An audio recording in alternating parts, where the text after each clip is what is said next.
नमस्कार मित्रांनो, हा काळ आहे 1900च्या आसपासचा. सातारा जिल्ह्यातलं एक छोटंसं गाव. त्या गावातलं एक लहानगं पोरग. वय असेल जेमतेम 8-9 वर्षाचं. शाळेत जायला लागले. पण त्या काळात शाळा म्हणजे काय? सगळ्यांसाठी समान जागा? तर अजिबात नाही. तिथं होती जातीपातीची भिंत. त्या पोराचं कुटुंब होतं तथाकथित अस्पृश्य जातीतलं. म्हणजे त्याला शाळेत सगळ्यांबरोबर बसता यायचं नाही. गुरुजींच्या पाठीला हात लावता यायचा नाही. आणि सगळ्यात वाईट म्हणजे पाण्याचा हंडा. तो हंडा तर त्या पोरासाठी अगदी लांबचीच गोष्ट होती. या पोरानं लहान वयातच अशी काही गोष्ट केली की जातीची कीड लागलेल्या समाजाला धक्काच बसला. पण मित्रांनो, लहानगा पोरगा होता तरी कोण? तो होता एक स्वप्न पाहणारा, ज्याच्या डोळ्यात होत्या आगीच्या ज्वाळा. त्या पोराचं नाव होतं भीमराव. भीमराव म्हणजे आपले विश्वरत्न डॉक्टर बाबासाहेब आंबेडकर. चला तर मग ऐकूयात बाबासाहेबांच्या शाळेतली ही गोष्ट. नमस्कार, मी रवी लाटे. मराठी मिरर मध्ये आपलं स्वागत आहे. एकदा असं झालं की शाळेत एक मोठा मातीचा हंडा होता, ज्यात सगळ्यांसाठी पाणी ठेवलं जायचं. पण हा हंडा सवर्ण मुलांसाठीच होता. दलित मुलांना तहान लागली तर त्यांना कोणीतरी सवर्ण मुलगा किंवा शिपाई पाणी ओतायचा, आणि तेही वरूनच, जेणेकरून हंड्याला त्यांचा स्पर्श होणार नाही याची काळजी घेतली जायची. भीमरावाला हे सगळं पाहून खूप राग यायचा. तो मनातल्या मनात विचार करायचा, पाणी तर सगळ्यांचं सारखंच असतं ना, मग हा भेदभाव कशाला? उन्हाळ्याचे दिवस होते आणि शाळेच्या मधल्या सुट्टीत सगळी मुलं खेळत होती. भीमरावाला खूप तहान लागली. तो पाण्याच्या हंड्याजवळ गेला, पण नेहमीप्रमाणे शिपाई तिथे नव्हता. सवर्ण मुलं हंड्याभोवती थांबली होती आणि भीमरावाला पाहून त्यांनी नाकं मुरडली. एकाने तर थेट म्हणून टाकलं, ए तू इथून हट, तुला पाणी मिळणार नाही. बाकीची मुलं हसू लागली, पण भीमरावाने एकदम शांतपणे पण ठाम नजरेने त्या मुलाकडे पाहिलं आणि म्हणाला, पाणी मला हवंय आणि मी घेणार. एका दलित मुलाचं असं बोलणं म्हणजे थेट बंड पुकारण्यासारखं होतं. मुलं चिडली आणि एकानं धमकीच दिली, हंड्याला हात लावलास तर गुरुजींना नाव सांगेन. पण भीमराव डगमगला नाही. त्यांनी हंड्याकडे पाहिलं आणि त्याच्या डोक्यात एक युक्ती आली. त्यांनी हंड्याला हात न लावता जवळच पडलेली एक लांब काठी उचलली. मग सगळ्यांना आश्चर्याचा धक्का देत त्यांनी त्या काठीने हंड्याला हलकसं ढकललं. हंडा डचमळला आणि पाणी जमिनीवर सांडलं. सगळं पिण्याचं पाणी वाया गेलं. पण थांबा, गोष्ट इथं संपत नाही. तर सगळी मुलं अवाक झाली. असं काही होईल असं त्या मुलांना वाटलंच नाही.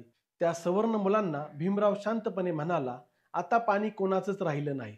तुम्ही पाणी पिऊ शकत नाही आणि मीही नाही, बरोबर ना? भीमरावाचा हा प्रश्न इतका टोचणारा होता की मुलांना काहीच बोलता येईना.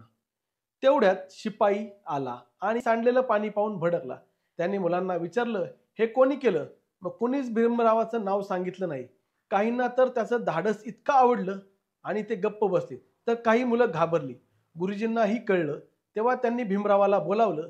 भीमरावाने अगदी स्पष्टपणे सांगितलं, गुरुजी, मला तहान लागली होती, पण मला पाणी मिळालं नाही.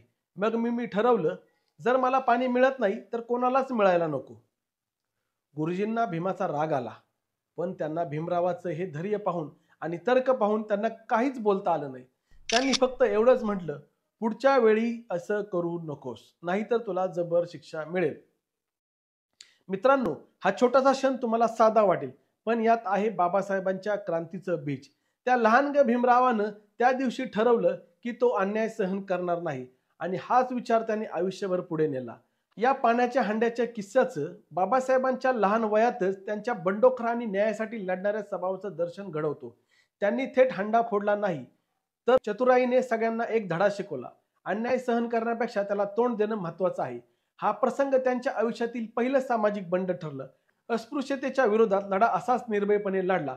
पुढे जाऊन त्यांनी महाडच्या 14 तळ्याचा सत्याग्रह केला, जिथे त्यांनी सगळ्यांना पाण्याचा हक्क मिळावा म्हणून लढा दिला.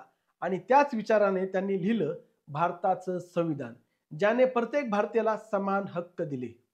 एक लहानसं बंड आणि त्यातून जन्म झाला एका क्रांतीचा. आता सांगा, हा किस्सा ऐकून तुमच्या मनात काय आलं? बाबासाहेबांनी त्या लहान वयातच शिकवलं की अन्यायाविरुद्ध आवाज उठवायला मोठं व्हायची गरज नाही. आज तुमच्या आयुष्यात कुठे अन्याय दिसतोय, तुम्ही त्याविरुद्ध काय करताय हे महत्वाचं आहे. आज बाबासाहेब आपल्यात नाहीत, पण त्यांचे विचार, त्यांचं कार्य आपल्याला मार्ग दाखवतो. त्यांनी आपल्याला शिकवलं की शिक्षण, संघर्ष आणि स्वाभिमानाने आपण कोणतीही उंची गाठू शकतो. त्यांनी आपल्याला स्वप्न पाहायला आणि ती पूर्ण करायला शिकवलं. तर मग चला, या बाबासाहेबांच्या जयंतीला त्यांच्या या छोट्या पण जबरदस्त बंडाला सलाम करूया आणि त्यांचा हा विचार पुढे घेऊन जाऊया। हा व्हिडिओ तुम्हाला प्रेरणा देणारा वाटला असेल तर लाईक करा, शेअर करा आणि आमच्या चॅनलला सबस्क्राईब करायला विसरू नका। आणि हो, कमेंट्समध्ये सांगा की बाबासाहेबांचं कोणतं कार्य तुम्हाला जास्त प्रेरणा देतं